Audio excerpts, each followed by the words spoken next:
El Consejo Nacional Electoral nos acaba de asestar un duro golpe a los militantes y a los candidatos del pacto histórico. Primero, porque no admite el ingreso de Colombia Humana, de Progresistas y de la Minga. Y segundo, porque nos entrega una personería jurídica, pero condicionada, dice aquí la resolución, reconocer personería jurídica del movimiento político Pacto Histórico de forma condicionada a la terminación de los procedimientos sancionatorios iniciados hasta la fecha de presentación de solicitud de la fusión, que fue el 13 de junio. Es decir, nos da la personería jurídica, pero también nos otorga 2 días para solucionar los procesos sancionatorios, dado que el 19 empieza la inscripción de candidatos a la consulta, a las consultas internas de los partidos. ¿Cómo podemos hacer eso en 2 días? Sencillamente se están burlando de la democracia, se están burlando de nosotros y nos están cercenando los derechos políticos a muchos colombianos. Así que hoy mismo nos reuniremos con las directivas de los partidos para tomar decisiones. Vamos a las calles a defender ese derecho. Seguimos actuando bajo el régimen jurídico a través de tutelas. Hoy lo decidimos.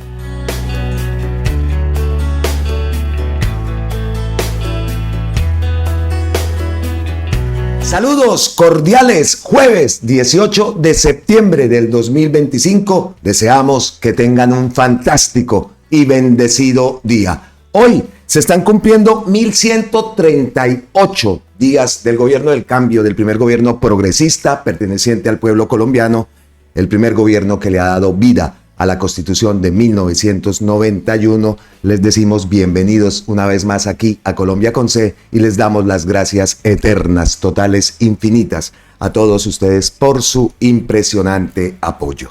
Bueno, decidí comenzar el video con las palabras de Gustavo Bolívar porque el día de ayer, ya aquí tarde, entrada la noche, pues, sucedieron muchas cosas. Una fue, por supuesto, esa alocución de Gustavo Petro, esa respuesta fuerte, directa, con datos a Donald Trump. Nos trasnochamos, incluso subimos el video, el discurso está ahí en la caja de videos. También, por supuesto, la inauguración de esa aula, ¿no? De esa nueva facultad de la Universidad Industrial de Santander en Bucaramanga, donde también Gustavo Petro dio unas palabras. Pero me parece muy importante y me parece muy grave lo que acabamos de escuchar, la denuncia que acaba de escuchar y que acaba de publicar o que publicó Gustavo Bolívar. El CNE entonces reconoció la personería jurídica del pacto histórico como partido único, pero dejó por fuera a la Colombia Humana, el movimiento del presidente Gustavo Petro. El Consejo Nacional Electoral aprobó por unanimidad el reconocimiento de la personería jurídica del pacto histórico como partido único, dejando por fuera a la Colombia Humana, a Progresistas y a la Minga indígena.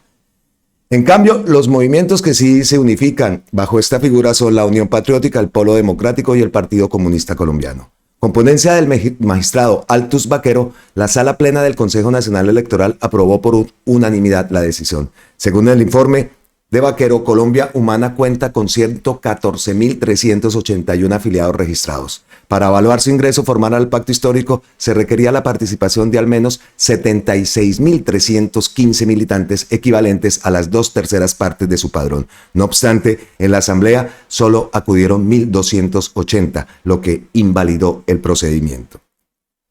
El reconocimiento, sin embargo, será de carácter condicionado. Se mantendrá hasta que concluyan los procedimientos e investigaciones en curso previos al 13 de junio del 2025, fecha en la que se presentó la solicitud de fusión. La exclusión también tendría un impacto directo sobre Colombia Humana. No podría participar en la consulta interna del próximo 26 de octubre, instancia en la que se espera escoger al candidato presidencial de ese sector político y definir sus listas al Senado y a la Cámara de Representantes. Grave, grave, grave porque nos lo están haciendo en nuestra propia cara. Grave porque sabemos quiénes están dentro de ese CNE. Grave porque sabemos quién dio la orden. Grave porque hace pocos días Abelardo de la Espriella también denunciaba que no se debía realizar la consulta del pacto histórico. Así que aquí lo que tenemos que hacer, y ya no es hora de ponernos a tirar piedras o tirar ataques o cuestiones entre nosotros, ¿no? Aquí lo que se requiere es una grandeza. Se requiere que nos juntemos, se requieren las acciones también por parte de los líderes del pacto histórico, las acciones que se van a tomar, porque lo que está claro es que pretenden dividirnos, eso es, y de nosotros entonces depende si lo permitimos, ¿no? Esa unidad no puede depender de una decisión altamente politizada, como todas las decisiones que se toman desde que Gustavo Petro ha sido presidente, todo se toma es con un carácter político, incluso pasándose muchas veces la ley por la faja. Entonces, ojo con divisiones, esto es lo que tenemos y estamos esperando entonces cuáles van a ser las acciones y no solo del pacto histórico, sino de todos los partidos y las fuerzas que han construido ese proyecto de esperanza para Colombia. Vamos a ver, el comunicado que ha publicado el CNE es el siguiente, ya lo leyó Gustavo Bolívar, entonces pues no lo vamos a repetir. Pero sí vamos a tomar este post de José Cuesta. El concejal de Bogotá, José Cuesta Nova, dice: Jack el Destripador o el CNE Colombia actuando por partes en contra del pacto. En 3 escenas y bajo la lógica del sí, pero no. Primera escena: progresistas se pueden escindir, sí, pero no. Para hacerlo, Maíz debe resolver sus cientos de demandas. Segunda escena: el Polo Democrático y la Unión Patriótica pueden fusionarse como pacto, sí, pero no. Primero deben resolver las demandas que contra ellos cursan en el CNE. Tercera escena: la Colombia humana no puede hacer parte de la fusión del pacto. No, pero sí. Podrá ser parte de la fusión si ajusta sus estatutos. Conclusión: la idea es impedir que haya consulta popular el 26 de octubre. Le temen al poder de las mayorías democráticas de Colombia. La senadora y precandidata María José Pizarro también, por supuesto, ha reaccionado porque directamente la afecta a ella, ¿no? La candidatura, su precandidatura.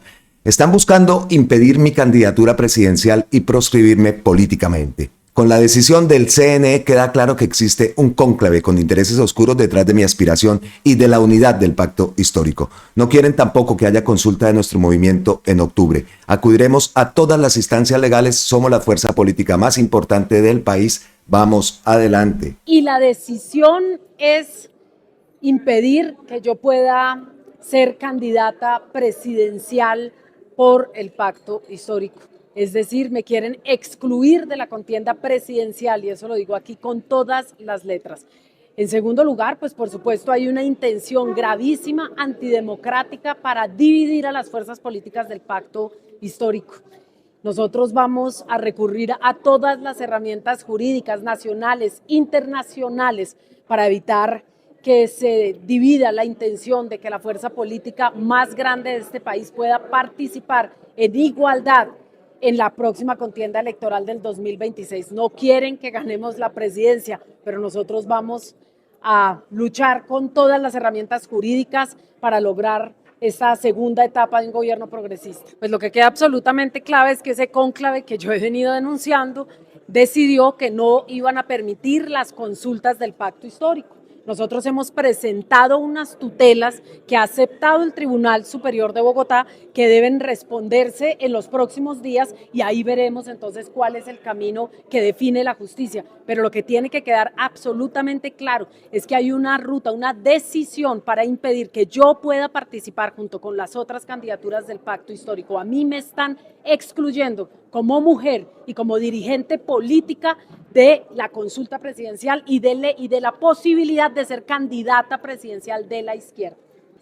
Por eso digo, hay una intención de dividir al progresismo, de fraccionar al progresismo y por lo tanto lo que viene es una discusión primero interna, seria, un análisis de las herramientas jurídicas. Nosotros no conocemos en detalle aún el fallo, esperamos ser notificados muy prontamente y una vez seamos notificados, analizando, pues establecemos la ruta jurídica, pero todas las herramientas jurídicas nacionales e internacionales que nos da la justicia las vamos a utilizar, es decir, no nos vamos a dejar doblegar y no vamos a permitir que una decisión democrática que hemos tomado interna de organización política no la definan nuestros contradictores políticos. ¿Pero esto qué es? Nos fuimos a la cuenta de Gloria Flores, por supuesto, ha enviado este post. Es el momento de abrazar la unidad. La Colombia humana, el partido del presidente Gustavo Petro, se fortalece. A quienes quieren bloquearnos, llevarnos a las tinieblas del pasado, les responderemos con la fuerza de la movilización popular. La gloria está en el pueblo. Colombia humana ha publicado un video, tiene musiquita, pero pues no nos aclara mucho, ¿no? Vamos a ver qué decisiones se piensan tomar. También habíamos visto una declaración que había dado ante los medios tenemos un plan B y un plan C. La decisión de la unidad no nos la van a afectar, aseguró la senadora y precandidata de la Colombia Humana, Gloria Flores, sobre la exclusión del partido de la fusión del pacto histórico. Dijo que se reunirá el comité político del pacto para evaluar las alternativas que tendrán para definir el candidato único. Podemos hacer una consulta interpartidista del 2026. Podemos explorar otros caminos como las encuestas. Escuchemos. Afecta, por supuesto, la decisión soberana de nuestros partidos de la fusión en el pacto histórico, pero como lo habíamos explicado anteriormente, tenemos un plan B y un plan C para abordar la decisión de la unidad. No nos la van a afectar. Está el proceso de fusión. Hay otros caminos que vamos a explorar y Colombia Humana tiene la fortaleza al lado del movimiento progresista y de la minga social y política de construir los caminos para una consulta propia el 26 de octubre que permita ordenar las listas y empezar las exploraciones de las coaliciones que podemos construir. Vamos a ver cuáles son el plan B, C, el D, el E, el F. No sé cuál sea el plan, pero esto no se puede permitir. Esto no se puede permitir. Es que estamos, como les digo, estamos a mes y pocos días de la consulta del pacto histórico. Así que pilas, porque nos la están haciendo en nuestra propia cara. Nos la están haciendo en nuestra propia cara. Y queremos ver entonces, se habla de unión en este momento, pienso que es lo que tenemos que hacer. Dejar ya esos ataques entre campañas, que todavía los sigo viendo, todavía los seguimos viendo, entre nosotros mismos tirándonos piedra. ¡Qué belleza!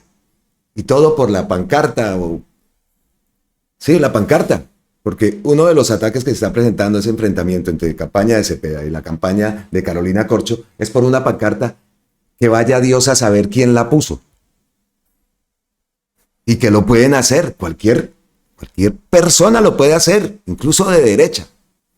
Pienso que esto no es el momento, y en estos momentos, para mí, no sé si ustedes opinan lo mismo, pero en este momento lo que toca es unirnos.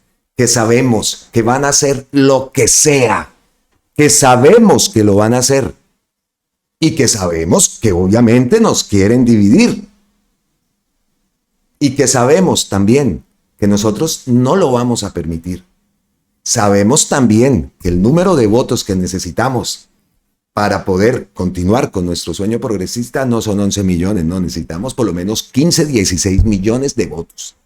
Necesitamos elegir también y ver cuáles son las propuestas de nuestros candidatos en torno a esa asamblea constituyente que cada día se muestra más necesaria y creemos que es el momento. Así que, ojo, que repito, que nos lo están haciendo en nuestra propia cara. Y por allá también, la reforma a la salud, listo, también nos la están haciendo.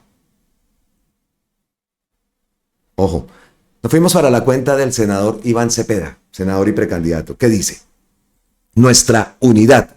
Le tienen pánico a la unidad del pacto histórico, pero no lograrán impedirla. Sortearemos, como lo hemos hecho siempre, las dificultades, y en 2026 seremos la fuerza vencedora con un gran frente amplio. Ese es el mensaje del senador Iván Cepeda. Y acá me gusta, ustedes saben, nos gusta recordar posts anteriores, ¿no? De Gustavo Petro, que lo envió el 1 de septiembre. El pacto histórico debe prender todas las alarmas. Estamos ante un golpe brutal contra la democracia. La mayoría de oposición en el CNE busca impedir que el pacto histórico tenga personería jurídica y no pueda participar en las elecciones que vienen. La personería la dieron, pero envenenada. Se trata que la primera fuerza del país no esté en las elecciones, una acción dictatorial del uribismo y de sus aliados. Todas las fuerzas internacionales y de justicia mundial deben moverse. Toda la movilización en Colombia.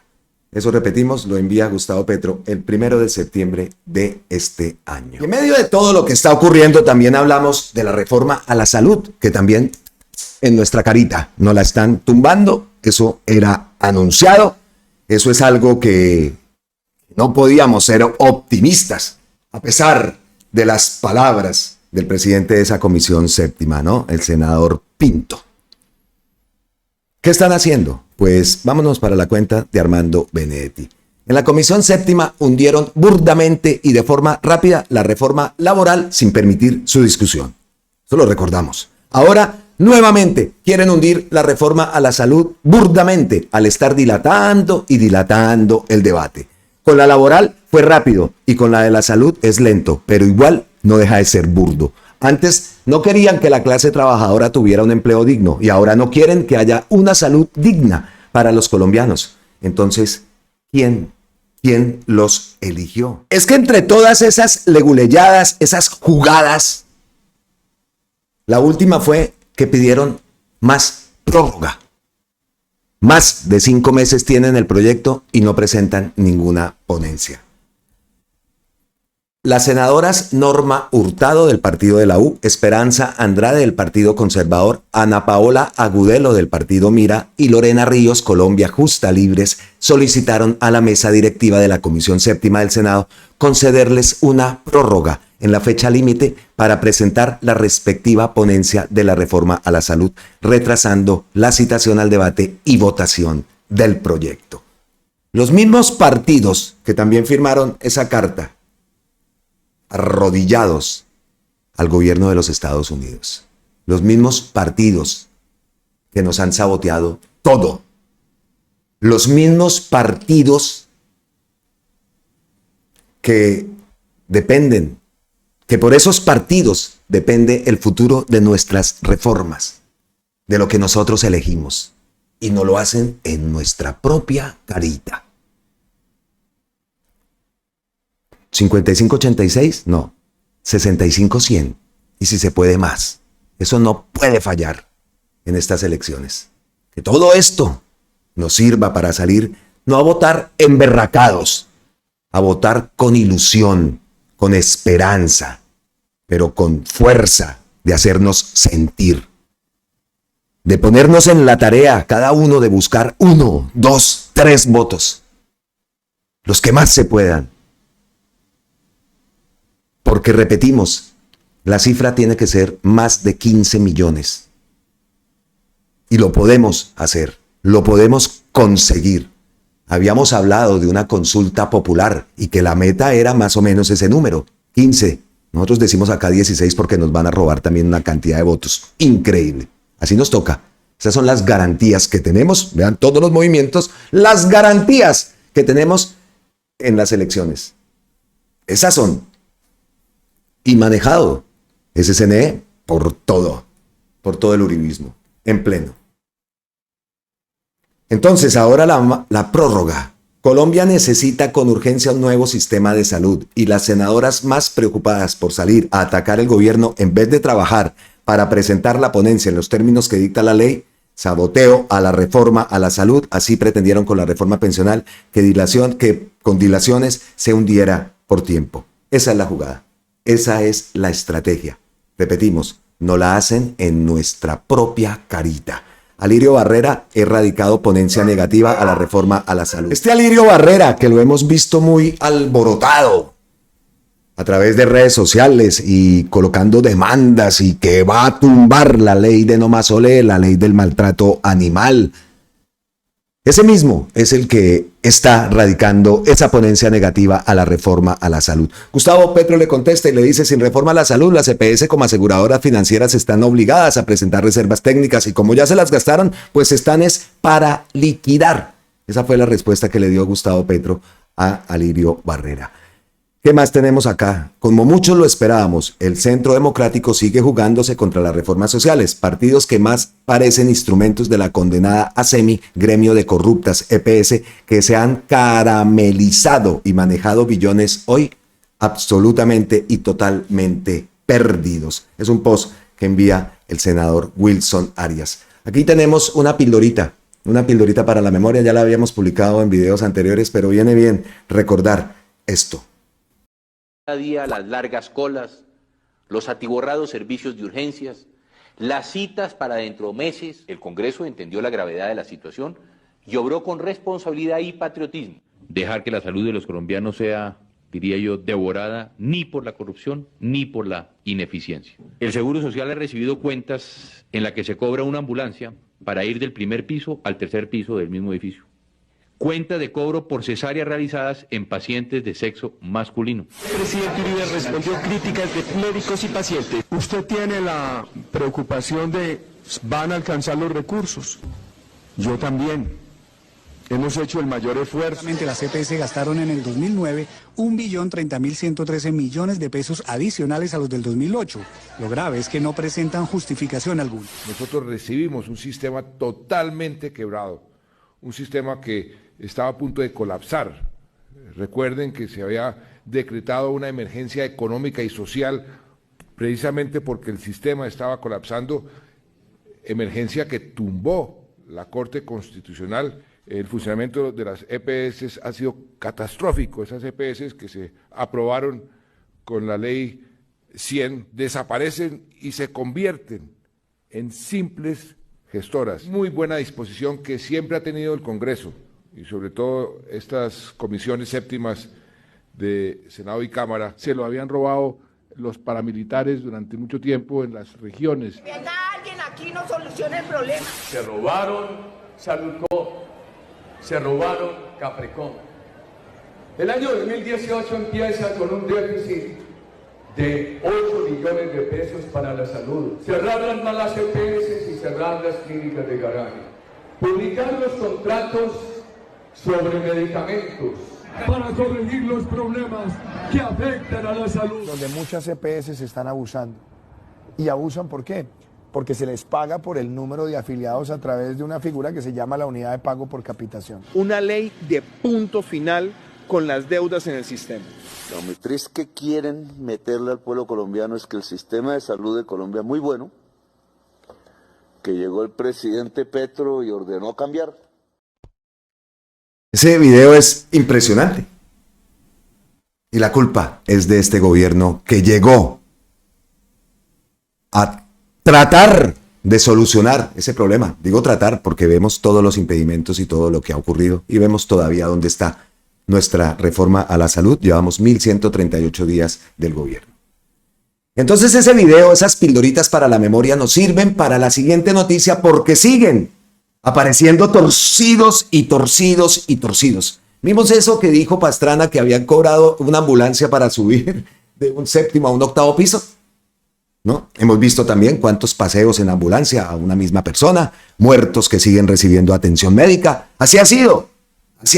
Muertos incluso que también después votan, ¿no? Que no se nos olvide también. Así ha sido toda la vida. Y ahí está la prueba. 4 gobiernos han hablado de lo mismo. 4. Y no se hizo absolutamente nada. Seguían hundiendo cada vez más la salud de los colombianos. Y lo triste es verlos ahora, cómo salen a defender ¿qué? ¿Qué es lo que salen a defender? Pues el negocio, eso es lo que salen a defender. El business, porque gracias a que llegó este gobierno, se han destapado ollas que lo suponíamos, pero no teníamos la certeza y no teníamos las pruebas. Y aún así, con pruebas y todo, no pasa nada, ¿no? Siguen llamando a ciertos lavaperros, digámoslo así, ante la justicia, pero las grandes cabezas, como siempre, intocables. Y lo último entonces, la última noticia, gravísima. La ADRES destapa otra olla podrida. Resulta que 23 IPS facturaban millones sin siquiera tener instalaciones para atender pacientes. Eso ya lo habíamos visto, ¿no? Una IPS que fueron a ver, era una tienda, otra IPS era un peladero por allá, en un rincón de Colombia. Pero aún así, hacen reclamos por 17.000 millones. Entre ellas, ¿cuáles están? La IPS del Atlántico, de Córdoba, Magdalena y Valle. Una sola IPS reclamó más de 1.754 millones. Repetimos, IPS que es un peladero, una tienda o por allá, nada que ver. Así se robaron la salud durante años, mientras la gente moría esperando atención. Que repetimos que gracias a la acción del gobierno, en este caso la ADRES, pues se ha dado cuenta, ¿no? Se han destapado estas ollas podridas y quedan al descubierto. Más pruebas del por qué se necesita en Colombia una transformación al sistema de salud ya. No se puede seguir permitiendo esa intermediación y por consiguiente el saqueo. Vámonos para la página de la presidencia. Por presentar facturas sin tener instalaciones para atender a víctimas de accidentes de tránsito, ADRES suspendió pagos a 23 IPS. Vea, allá hay una. Esa es una IPS, ¿no? En Malambo, en el departamento de Atlántico. 1.700 y pico de millones. ¿Ah? Ahí está el torcido. ¿Y quiénes son las cabezas de eso? Las IPS sancionadas reclamaban pagos de manera irregular por más de 17.000, perdón, bueno, dije 1.700, no, eran 17.000, me comí un cerito. 17.000 millones de pesos según el reporte dado a conocer este miércoles por la administradora de los recursos del Sistema General de Seguridad Social en Salud, ADRES, que tomó la medida para asegurar el buen uso y control de los recursos de la salud. Las IPS, objeto de la suspensión de los pagos, están ubicadas, como lo leímos anteriormente, en el Atlántico, Córdoba, Magdalena y Valle del Cauca. En una primera decisión, la resolución 0087804 del 2025, la ADRES suspendió el reconocimiento y el pago de reclamaciones a 12 IPS, que radicaron más de 4.911 millones de pesos. En una segunda decisión, con la resolución 087805 de 2025 a 11 IPS, se le suspende también de manera indefinida la solicitud de registro de las cuentas bancarias ante la ADRES. En cumplimiento del debido proceso, la ADRES realizó ya la notificación a los representantes de dichas IPS, las cuales tienen 10 días hábiles para presentar recurso de reposición. La identificación de las anomalías se da gracias a auditorías realizadas por 3 firmas contratadas con ADRES desde el 2023, con visitas técnicas para hacer control, verificación, reconocimiento de pagos a entidades que presentan reclamaciones por servicios de salud y gastos de transporte derivados de accidentes de tránsito causados por vehículos sin SOAT o no identificados.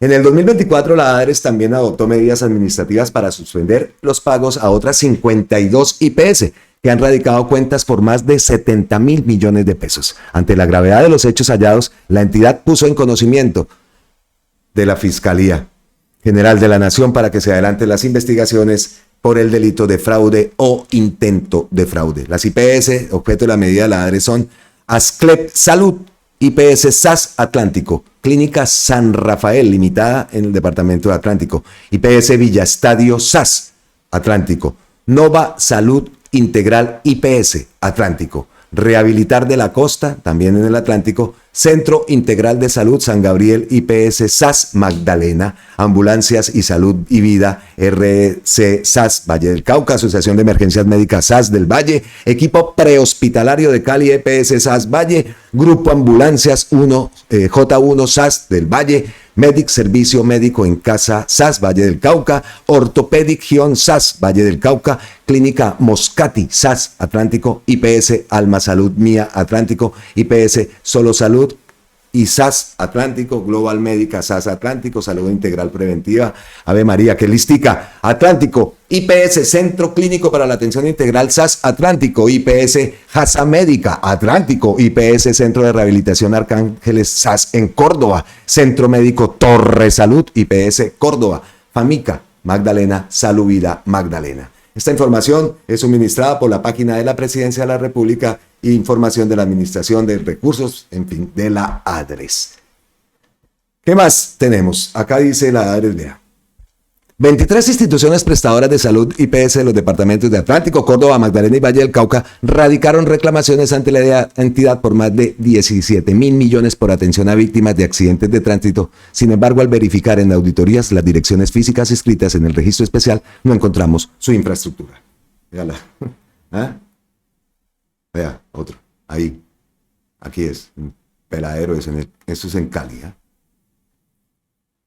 Dando cumplimiento al debido proceso, los representantes de estas IPS ya fueron notificados y cuentan con 10 días hábiles, como lo leímos anteriormente en la página de la presidencia, para presentar recurso de reposición. 23 clínicas de papel presentaban facturas sin tener instalaciones. Pero la oposición repite, Petro, la plata de la salud no alcanza. 100 billones se entregan este año por adelantado a las EPS sin auditoría externa. ¿Eso dónde se ha visto? 100 billones se entregan este año por adelantado a las EPS sin auditoría externa. El gran problema del sistema de salud, como todo en Colombia, la corrupción. Escuchemos. Más, hemos tenido que suspender pagos a 23 clínicas del país, unas de la costa atlántica, otras del Valle del Cauca, algunas por haber hecho cobros fraudulentos a la institución presuntamente y otras por haberlo intentado. Las clínicas tienen la opción de contestar el recurso de reposición y si no es satisfactorio serán remitidas a la Fiscalía como sucedió el año anterior con 40 clínicas más, porque tenemos la obligación de cuidar y controlar los recursos del sistema. Pasó el año pasado, ¿no? ¿Y las investigaciones qué? ¿Se avanzan? ¿Si hay investigaciones o están archivadas? Como ya es costumbre en la Fiscalía, ¿no? Entonces, pues, ¿es necesaria o no una transformación del sistema de salud en Colombia? ¿Es necesaria o no una constituyente en nuestro país? Ahí queda la duda, ahí queda la pregunta. Para nosotros, sí, es el momento de una constituyente. Y tenemos que pasar a otro tema. Y esta vez tiene que ver, traemos aquí al senador Iván Cepeda, porque a pesar de todas esas intenciones golpistas coordinadas entre congresistas, políticos de Colombia y políticos representantes de los Estados Unidos, pues también hay representantes que respaldan, en este caso, la decisión de la justicia colombiana en el caso Uribe y rechazan la posición del secretario Marco Rubio. Escuchemos al senador Iván Cepeda. Se ha dado a conocer una muy importante misiva de 17 representantes a la Cámara estadounidenses, en la que le piden al secretario de Estado Marco Rubio que respete el Poder Judicial colombiano, que no se entrometa en sus decisiones que son independientes y autónomas, y que en el caso de Álvaro Uribe no hay ninguna decisión politizada, sino una decisión en derecho y en justicia. Esta carta es un importante precedente para evitar que autoridades estadounidenses vulneren la independencia del Poder Judicial colombiano y que respeten las decisiones sin importar que en este caso quien ha sido juzgado y condenado es un expresidente de la República. Esas fueron las palabras que ha dado el senador Iván Cepeda en el aeropuerto y nos vamos a este artículo. Esta es la carta, este artículo lo ha publicado El Tiempo, lo ha reposteado el propio senador y precandidato Iván Cepeda.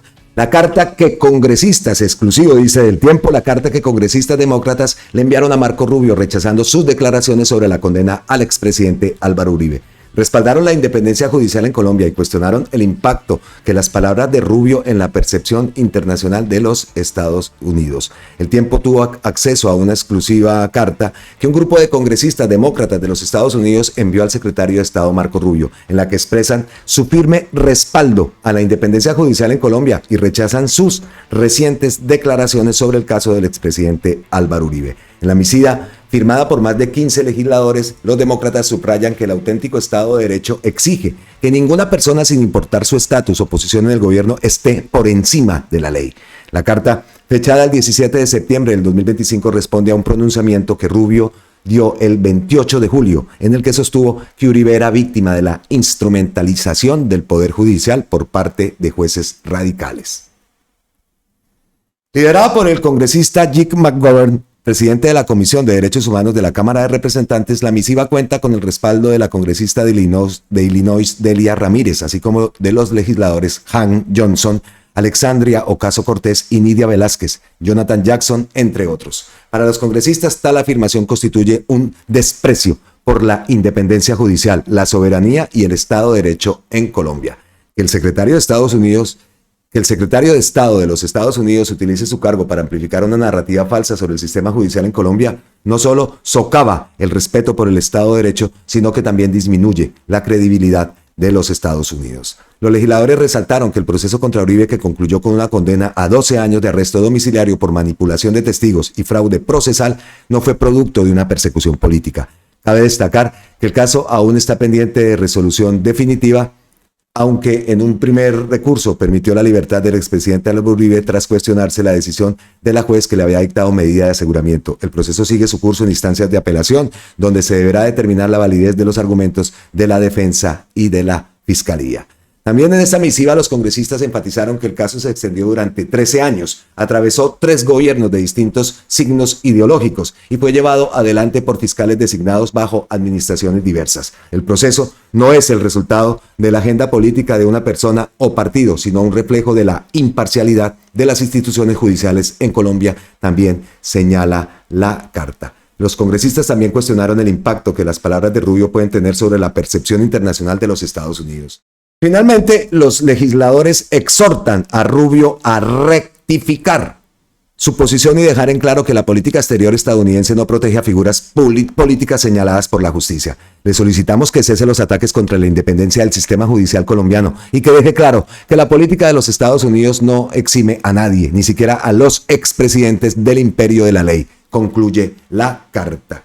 Y ahí vemos, aquí está íntegramente la carta, que la ha publicado el diario El Tiempo y lo ubica como una exclusiva. Bueno, pues nos alegra esa posición también de representantes a la Cámara de los Estados Unidos que hayan y que respaldan esa decisión de la justicia colombiana y sobre todo que le hablan fuerte al secretario Rubio y que no se puede permitir esa injerencia en un país. Eso es atacar la soberanía, como también muchas veces lo ha recalcado Gustavo Petro. Bueno, y hablando de Gustavo Petro, pasamos al siguiente tema. Otra de las cuestiones que ocurrió el día de ayer mientras estábamos, no durmiendo porque nos dieron casi las 5 de la mañana, mientras que escuchamos el discurso, la respuesta a Donald Trump, esa alocución, y después lo que ocurría en la UIS allá en Bucaramanga, que lo estaban esperando y estaban atacando, que llevaba mucho tiempo esperando y creo que sí, fueron bastantes horas lo que se tuvo que esperar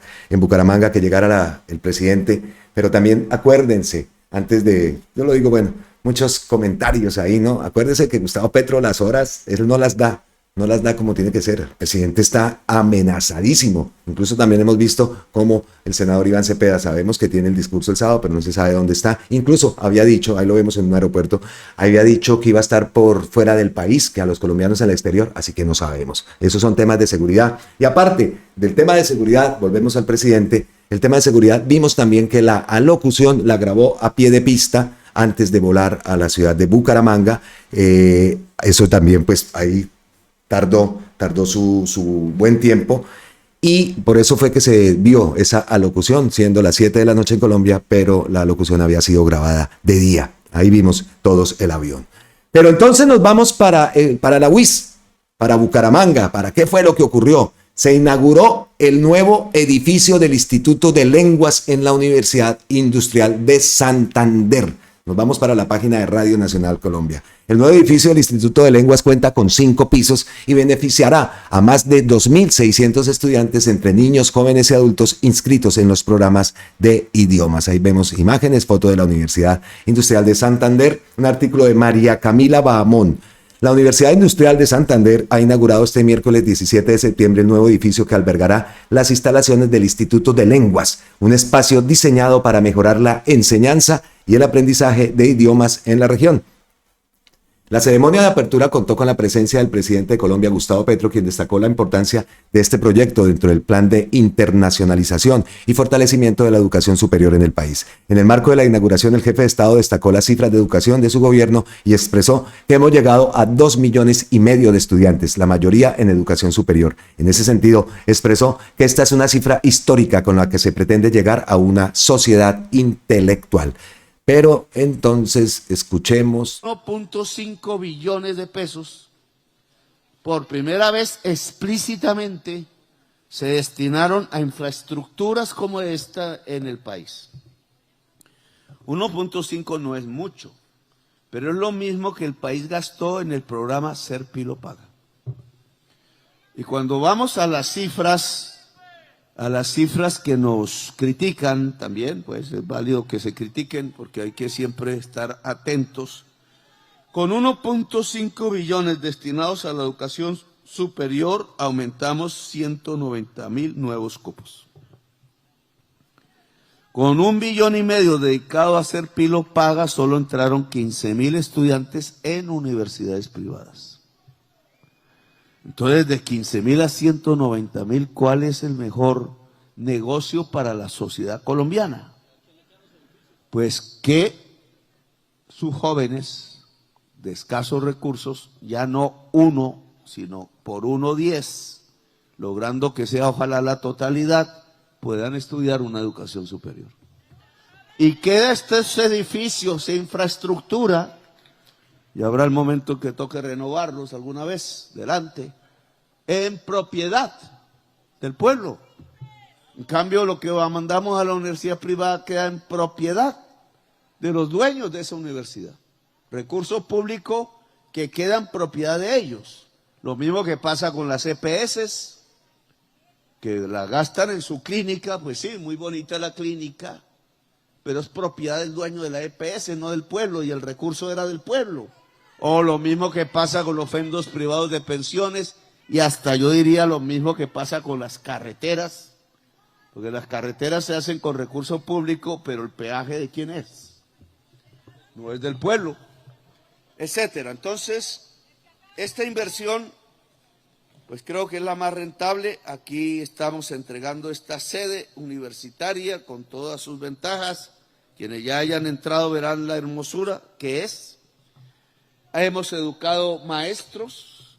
Ojo, ese es el primer elemento de la calidad educativa. Es que lo que escuchamos es también una denuncia que la registra RTBC Noticias. Gustavo Petro denuncia el desvío de 100 billones de la educación pública en las últimas décadas.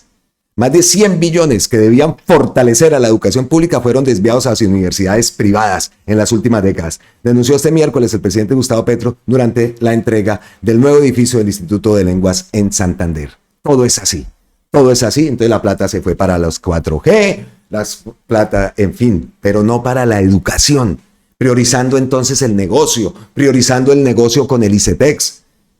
Es que lo del ICETEX también es algo, me parece tan increíble, que la gente todavía pelee, y escuchar esas perlas del Centro Democrático decir que la gente tiene derecho a endeudarse. Por supuesto que tiene derecho a endeudarse, pero también tiene derecho a que le ofrezcan una educación pública y de calidad, como lo es aquí y como lo es en muchas partes y incluso muchos países vecinos. Pero no, en Colombia todo es el torcido, todo es el negocio. Vean el tema de los peajes, por ejemplo. Es que si no hacemos algo, esto va a continuar así y seguiremos en ese bucle. ¿Y cuál transformación del país? ¿Cuál transformación del país? El tema de los peajes es algo que se tiene que acabar en Colombia. Eso es una sinvergüenzura. Esa es la forma más descarada, bueno, una de tantas formas descaradas de robar a la gente. Ahora, el tema del ICETEX, que fue creado para que los jóvenes fueran a estudiar en el exterior. Listo. Entonces la familia que está preocupada porque el muchacho ya le va llegando a la hora de la universidad, entonces tengo que ir al ICETEX a pedir un crédito, a quedar así, ahorcado toda la vida, mientras que se pueda tener una educación pública y de calidad. Que esa persona, que esa familia más bien, entonces si quieren pedir el crédito al ICETEX porque el hijo quiere después de que termine ir a hacer una especialización en Europa y tal, hágale, entonces endéudese. Pero que lo primero que tenga sea eso, una educación pública, que pueda dormir tranquilo el padre, la madre, el muchacho, la muchacha, porque ya tiene por lo menos asegurado, el Estado le brinda los medios, ya depende del muchacho, de la muchacha si estudia o no estudia, pero que el Estado le proporcione los medios. Aquí, ayer hablaba de eso y me pegué una enredada contando lo que ocurre acá. Aquí se le brinda todo eso a los estudiantes, tienen su educación pública de calidad, tienen incluso, les dan hasta unos subsidios para que vayan a teatro, para que vayan a ver arte, ¿sí? Es un subsidio para el arte. Eso se lo dan acá a los muchachos. Tienen educación pública de calidad, tienen transporte público gratuito por ser estudiantes. Y muchas veces entonces ellos se retiran en 9º grado y se van a buscar trabajo de camareros porque con eso también evolucionan rápido, según ellos, ¿no? Aunque después, en algún momento de su vida les va a hacer falta el estudio. Pero así lo hacen. Y los ves entonces que salen y van con la nómina van y se consiguen un supercarrote y ven los muchachos pelados con el supercarrote y ahí van evolucionando, sin educarse muchos, o si no hacen cursos para ser socorristas, hacen cursos para ser camareros, para manejar todo el gourmet que necesita la apertura de una botella de vino y todo ese protocolo pues que se detiene, y aquí se maneja muchísimo todo ese tema, entonces se van a eso y ahí ganan y así van haciendo su vida y listo, y después se meten en un apartamento y ahí quedaron engrampados toda la vida, pero listo, van evolucionando. Pero se les da las herramientas, se les dan las garantías. El transporte público para los estudiantes también debe ser algo gratuito. Para los adultos mayores también tiene que ser algo gratuito. Entonces, ¿por qué en países aquí, en otros países de Europa, Finlandia, Suecia, todos esos países y sistemas educativos que tienen, por qué en Colombia no se puede tener algo? ¿Por qué no? Por el negocio. Entonces, ahí está ese señalamiento que hace Gustavo Petro, que es una estafa a la educación pública. Porque con 1,5 billones de pesos en Ser Pilo Paga entraron 15.000 estudiantes a universidades privadas. Con esa misma plata, en la universidad pública hemos garantizado 190.000 cupos. De 15.000 a 190.000 cupos. Entonces, ¿cuál es el mejor negocio? Como dice Gustavo Petro, para la sociedad colombiana. Listo, nos alegra mucho también que esa expansión del edificio, de esa sede en la UIS. También tenemos más palabras de Gustavo Petro. Yo tenía aquí otro. Lamentablemente no somos ricos. Podríamos serlo, pero no lo somos hoy. Y eso significa que hay que dar prioridades en el presupuesto. No todo se puede. Y hay que escoger. Y así será ahora y dentro de unos años y otros. Y dependerá del voto popular cuáles son las prioridades. Porque si pensamos en cuáles fueron las prioridades hace 2 décadas, no fue otra que aumentar el negocio de la universidad privada. Ese fue todo. Para eso se hicieron los créditos del ICETEX, para eso se hizo el programa Ser Pilo Paga, eso tiene otros nombres, ya no los recuerdo muchos, Generación G, otros, etcétera, pero hubo un constante manejo del dinero público para sostener la universidad privada, que alcanzó a tener la mayoría de los estudiantes en algún momento de educación superior. Bien, hoy podemos decir, no solo que hoy, sino que en los años que se han medido hacia atrás, la educación pública superior ha sido sustancialmente de mayor calidad que la educación superior privada, en promedios. Y manejo las pruebas que se han hecho. Y esto significa que si el gobierno Uribe, etcétera, hasta el presente, y algunos alcaldes también, han trasladado el dinero público hacia la universidad privada, lo han dedicado a la peor educación para la juventud colombiana. Que si hubieran destinado ese dinero a la educación superior pública, lo hubieran destinado a la educación de mayor calidad. Y entonces, en cierta forma,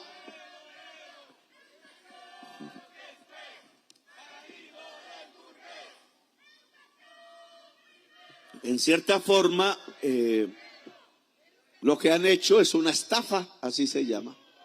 Una estafa que se puede contar, si las estadísticas son ciertas, de más de 100 billones de pesos. Una estafa, como muchas, ¿no? Vimos ahora también la estafa que estaban haciendo y que pretendían continuar haciendo con el sistema de salud, ¿no? Miren las imágenes del nuevo edificio. Ahí vemos estudiantes de la amada Bucaramanga, la Búcara. Ahí está, miren el diseño, miren ese techo. En fin, firmes, por supuesto, vean. Firmes con Petrovsky. Vea, qué bonito. Ojalá tengamos la oportunidad de ir a chismosear, a ver en la ciudad bonita. Qué bueno, qué buenas imágenes. Y también Gustavo Petro habla precisamente de la estafa, ¿no? Y precisamente tocábamos el tema del ICETEX. ¿Para qué fue creado el ICETEX en un principio? Su mismo nombre lo dice, ese ex es para estudiar en el exterior, ¿no? Traemos aquí a la gata en el tejado. Nadie que crea firmemente que la educación es un derecho y no un privilegio pensaría que el ICETEX debe seguir existiendo.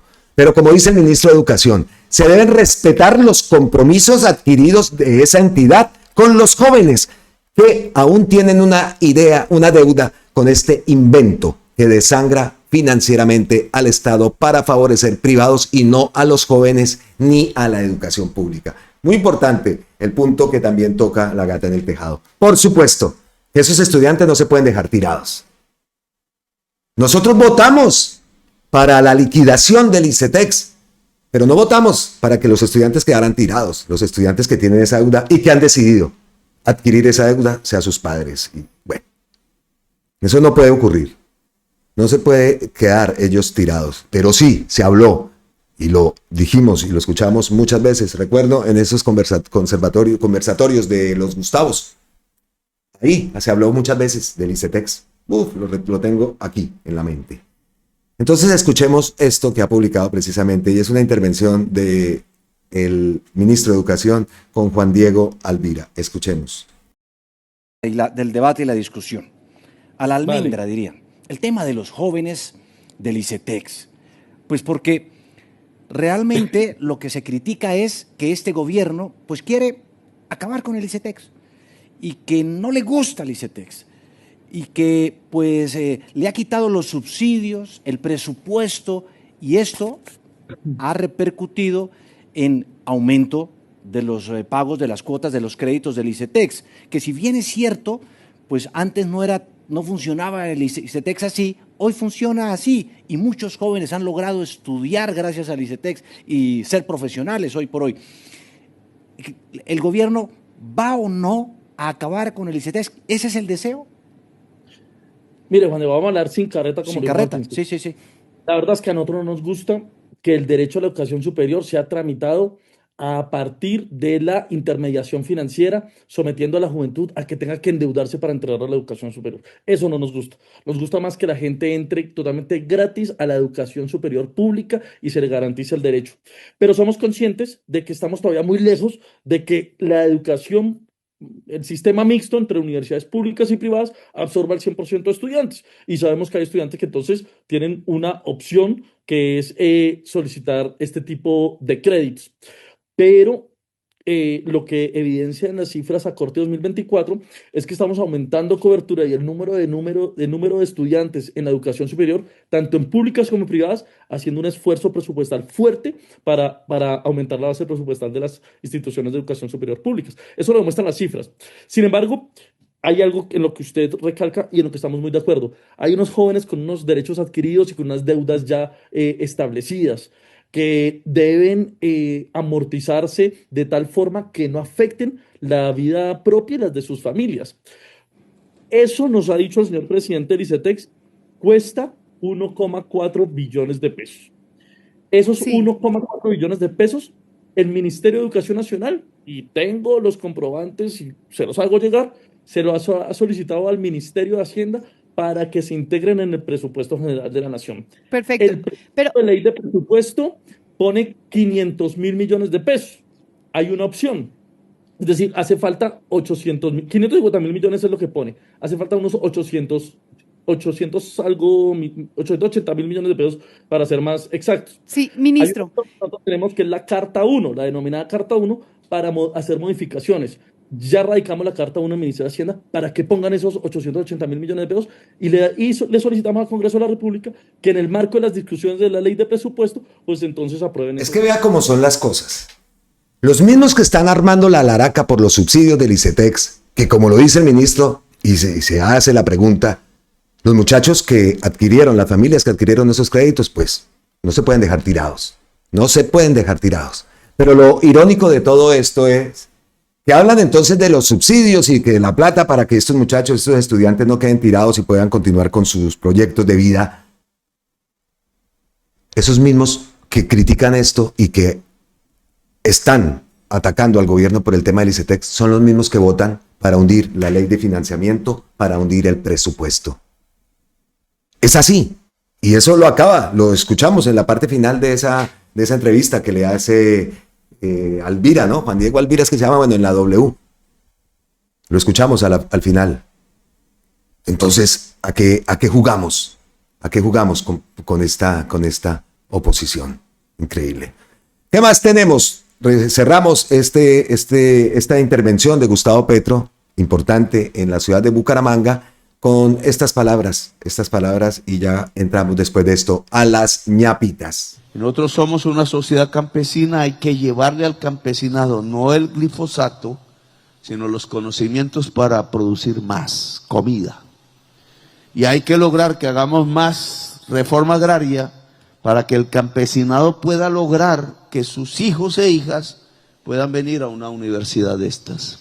Si eso lo logramos, en Colombia habrá paz y Colombia será una sociedad avanzada en las máximas técnicas de la inteligencia artificial, que también es un peligro. No discutiré ahí ya las cosas, otro día me invitan a una conferencia, pero también en la producción industrial, en la producción agraria, en la construcción de una sociedad cada vez más fortalecida a través de su tejido afectivo, porque al final la humanidad solo está en este planeta porque se ayuda, no porque está sola individualmente. Las sociedades de individuos solos que no conocíamos antes, pero que hoy estamos empezando a conocer, no son capaces de sobrevivir. La humanidad es capaz de sobrevivir en el planeta Tierra porque no debe dejar que se muera la ayuda. Llámeme en fraternité, ahora aquí estaban hablando en varios idiomas, llámese solidaridad. Yo le llamo a esa ayuda amor, pero ya recibí críticas porque dicen que abrazar a alguien es pecado. Yo no creo en eso. Entonces, a través de eso, el amor eficaz, ojo, es ayudar al campesinado, no matarlo. El amor eficaz es fortalecer el tejido social y no llenarlo de terror. El amor eficaz es lograr que la sociedad colombiana sea libre e independiente y no someterlo a estos peligros extranjeros de dominación, de invasión a países latinoamericanos y amenazas a más de un gobierno, incluido el gobierno colombiano. Y como lo vieron, llegamos a las ñapitas. El espacio que no puede faltar en ninguno de nuestros videos aquí en Colombia con C. ñapitas, vendaje, el contenido de más. No se me vaya mi señora, no se me vaya mi señor. Que precisamente las ñapitas, vamos a relacionar. Amor eficaz, hablaba Gustavo Petro, ¿no? El amor eficaz para el campesino, para el territorio, para lograr esa paz. Entonces, nos vamos para el Catatumbo.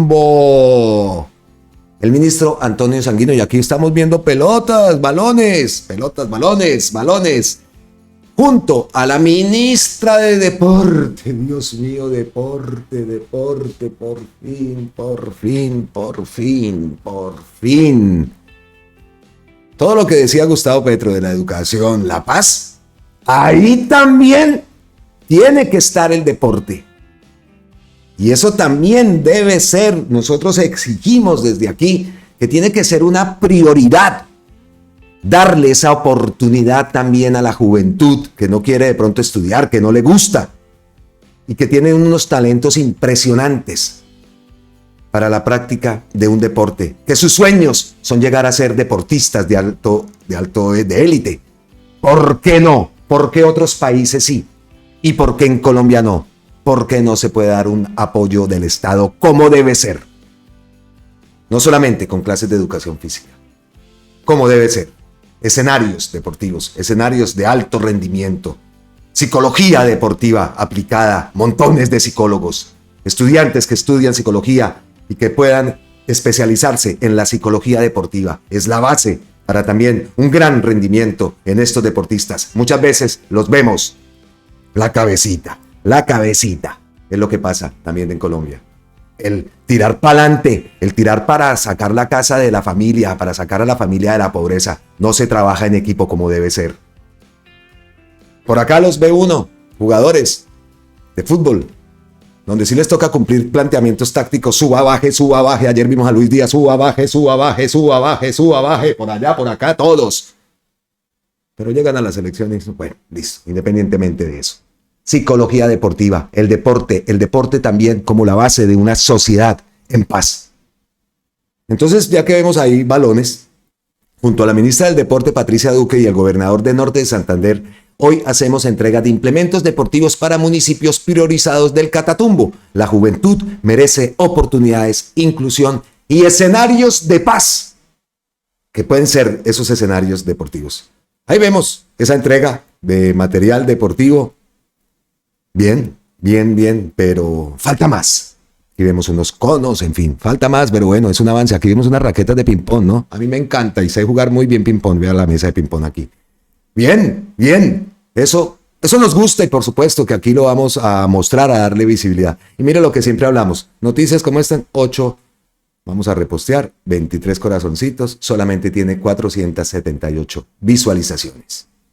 Eso es transformación del territorio. ¿Que falta mucho más? Sí, lo decimos. Pero bueno, es un paso. ¿Qué más vimos? A ver, ¿qué más tenemos por acá? Que acá tengo un hilo. El ministro de Trabajo, Antonio Sanguino, destaca las acciones articuladas que adelanta el gobierno del presidente Gustavo Petro en las regiones más necesitadas. Toda la inversión social debe estar orientada a transformar la vida de miles de niñas y niños de estos territorios. El gobernador de Norte de Santander, William Villamizar, agradece al gobierno la puesta en marcha de acciones que no son de ladrillo, pero sí de tejido social, que aportan al bienestar de las familias del Catatumbo, como la entrega de implementación deportiva y el desarrollo del torneo de la vida. A ver. Sufren los efectos del Catatumbo y era a través del deporte lograr unir voluntades, unir corazones, unir sentimientos. Y por eso plantearon una propuesta que a nosotros que nos gusta el fútbol y el deporte, pues obviamente nos apasiona, y era traer la selección Colombia sub-17 que está clasificada al Mundial. Muy bien la presencia de la selección Colombia, pero falta más. La ministra Patricia Duque dio a conocer el calendario del Torneo de la Vida, el cual iniciará este 4 de octubre e irá hasta el mes de diciembre, desarrollándose en 3 municipios sede, Ábrego, Teorama y Ocaña. Participarán un total de 17 equipos. No sabemos si Convención Norte de Santander tiene representación desde ya, entonces yo voy por Convención si tiene alguna representación en este Torneo de la Vida. Escuchemos a la ministra del Deporte. El torneo que vamos a lanzar hoy como gobierno y como Gobernación de Santander y del fútbol es el Torneo por la Vida, el cual dará inicio el 4 de octubre y va hasta el 30 de noviembre. Va a tener como sede 3 municipios de la zona, dentro de ellos Ocaña, Ábrego y Teorama. Son los 3 municipios sedes del Torneo por la Vida. Gracias a todos, de verdad, me siento muy feliz y complacida y vamos a seguir trabajando de la mano porque esta fue una iniciativa interinstitucional y hoy estamos aquí. Seguramente en ese Torneo de la Vida van a salir a relucir talentos por montones que quedan ahí.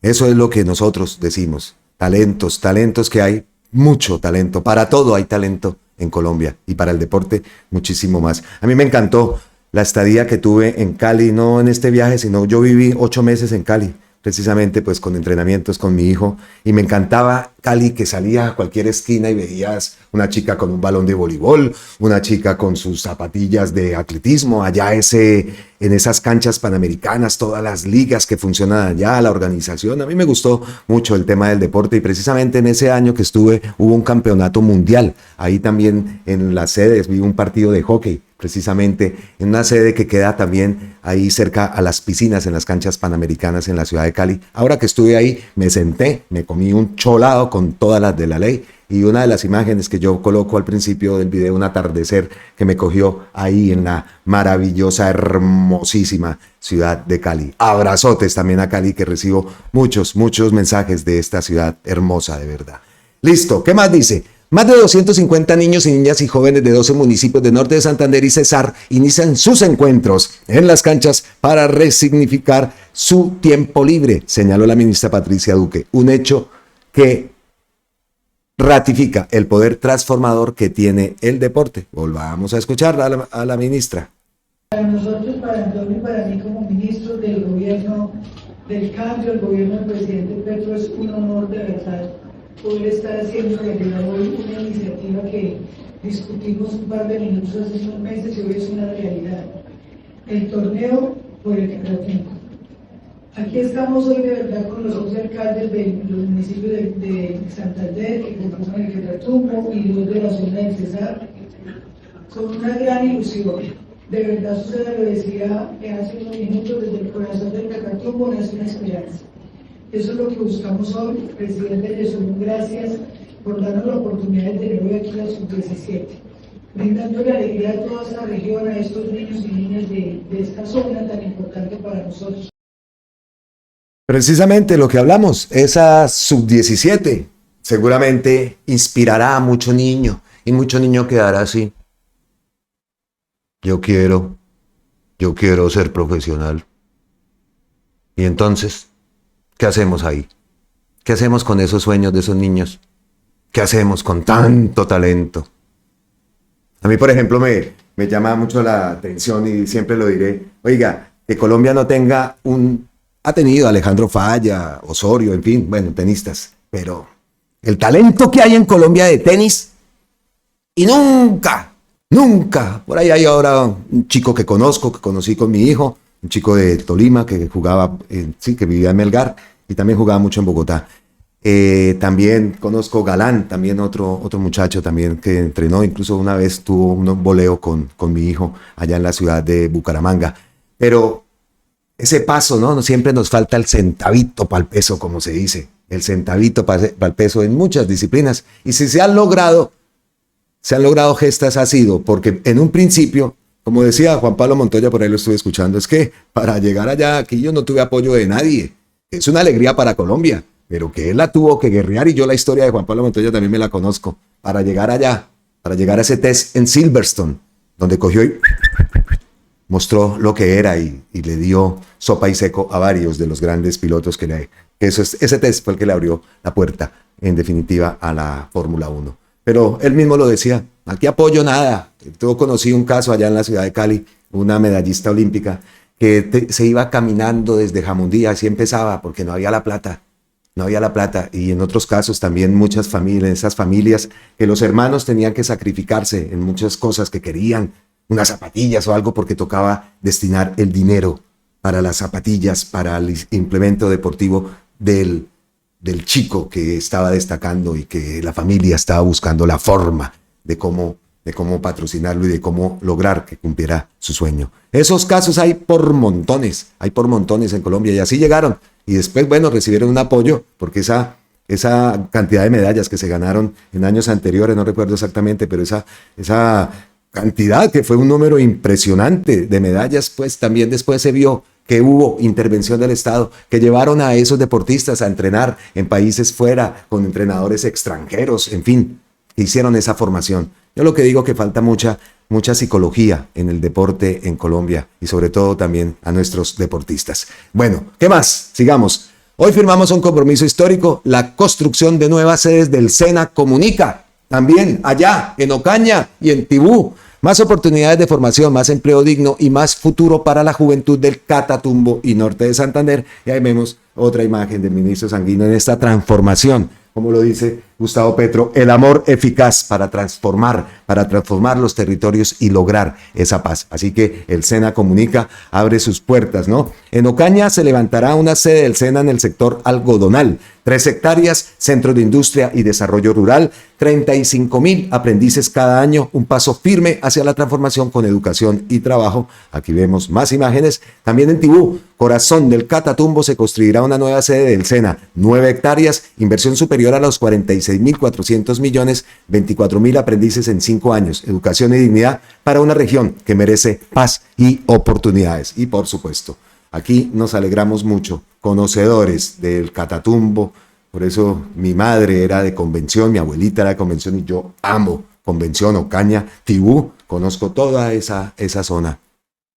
Con el gobierno del cambio, el SENA Comunica y el Pacto por el Catatumbo avanzamos en justicia social, educación, diálogo social, formación para el trabajo. Ocaña y Tibú tendrán nuevas sedes del SENA para transformar la vida de miles de jóvenes. Todo esto se suma también a esa gran universidad, la Universidad del Catatumbo, otro proyecto que estamos echándole ojo. Por acá dice Herminzo Pérez Ortiz, desde Ocaña te digo gracias, gracias Antonio y gracias Gustavo Petro. Siguiente ñapita, veníamos con noticias positivas, pero como siempre, no falta el que aparezca alguno del centro democrático, alguno de esta derecha y se nos tire el video. Un congresista del centro democrático hace un llamado abiertamente golpista. En tiempos de crisis, la lealtad no es con el presidente. Aunque lo diga en tono sereno, la gravedad es enorme, es un ataque directo a la democracia. Escuchen esto que ha publicado David Racero. Acá David, golpista al centro democrático, eso no tiene otro nombre diferente aquí en Estados Unidos, en la China, de golpista. Quiero manifestarle a los miembros de la fuerza pública que en tiempos de crisis la lealtad no es al presidente de la República. Eso es muy grave. Pero como no pasa nada, no pasa absolutamente nada. Siguiente ñapita, ya vamos llegando al final del video. Jorge Esteban, aquí de Maní, periodismo independiente enfocado en Pasto y Nariño, @ajidemaní.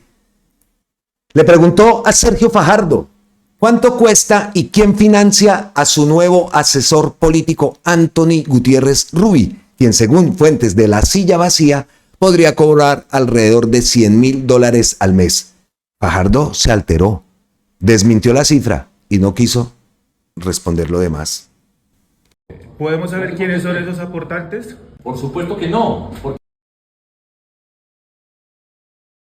No, por eso contextualicé la pregunta y por eso acudo a usted, que es la primera fuente que nos puede decir, aclare. No, pues tengo ¿por qué deja hacer decir que se gana nadie dentro de una campaña? Yo no tengo que revelar pero los entonces, sueldos de ninguna persona. pero si es austero o no. Tuyo, por supuesto que soy austero. Entonces la cifra está muy distante de lo que... Por supuesto que sí. Eso es lo que tiene que aclarar. No, es que yo no puedo decir, no ahí tengo que aclarar. Lo que tienen que aclarar es los que dicen que vale tanto y que como dicen que cobran tanto, yo estoy cobrando eso. Esa es la diferencia. Yo soy profesor de lógica matemática. O sea, usted nos garantiza que es mucho menos y que es responde austero. Y lo que yo soy austero y soy una persona austera. Nadie me ha visto en una fiesta, nadie me ha visto derrochando nada, nadie me ha visto despilfarrando recursos, nadie me ha visto ni gobernando nada. Y la segunda parte, ¿podemos saber quiénes son esos aportantes? Por supuesto que no, porque es que tiene derecho a tener unas personas que aportan todo lo que yo he tenido en mi vida, ahí está, yo no tengo que decir, si Nilsa pone 2 millones de pesos para mi campaña, yo no tengo que salir a decir, mire, Nilsa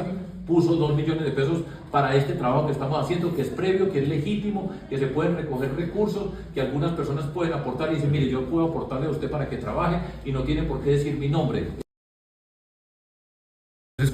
No dijo absolutamente nada. No contestó nada. ¿Ah? ¿A cuántos le han preguntado? ¿Cuántos tienen? Porque usted ya lo ha hecho, señor Fajardo. Usted lo hizo en la precampaña del 2017. No, pero es que yo doy cuenta y yo estoy diciendo que... ¿O es el nuevo Fajardo que ya no rinde esas cuentas? No, señor, no, Jorge, no es así. Y si descubre algo que yo no lo haya hecho, yo me retiro de la campaña si estoy haciendo trampas, si estoy haciendo ilegal. Pero no va a ser de esa manera, diciendo después que gana tanto, eso es lo que debe ganar. Entonces yo tengo que salir a decir, no se gana eso, sino que... Déjense de mentirle a la gente, déjense de mentirle a la gente, viejo. No dijo absolutamente nada, ¿no? Solapados. tibios solapados de centro. Son 1000 veces más peligrosos que lo de extrema derecha. Y yo he recibido mensajes que me dicen, que Fajardo, pilas con Fajardo, que en esa puñalera que se están dando allá los del Centro Democrático, a ese es el que le van a tirar, y Billetes se está moviendo, mucho billete. Ya hemos visto también investigaciones y datos en cuanto a esto. Pilas con Fajardo, que todo esto nos sirva entonces de motivación, que cada día tenemos más y más motivación, así como hablan los deportistas y psicología deportiva y todo eso. Motivarnos, no salir a votar emberracados, no, a salir a votar con alegría, con esperanza, con ilusión de que vamos a transformar nuestro país. Llegamos así al final de este contenido, esperamos que haya sido de su total agrado. Las personas que no se han suscrito y que nos ven de pronto por primera vez o que todavía no le han dado la suscripción, hágale, colabórenos con la suscripción, es lo que nosotros pedimos para que nuestro trabajo llegue a más y más personas. Así que les agradecemos todos sus mensajes, sus buenas energías, sus bendiciones, en fin. Gracias eternas, totales, infinitas, abrazos ancestrales desde la distancia y que tengan un feliz resto de día. Miles y miles de bendiciones. Nos vemos en la próxima. ¡Mua!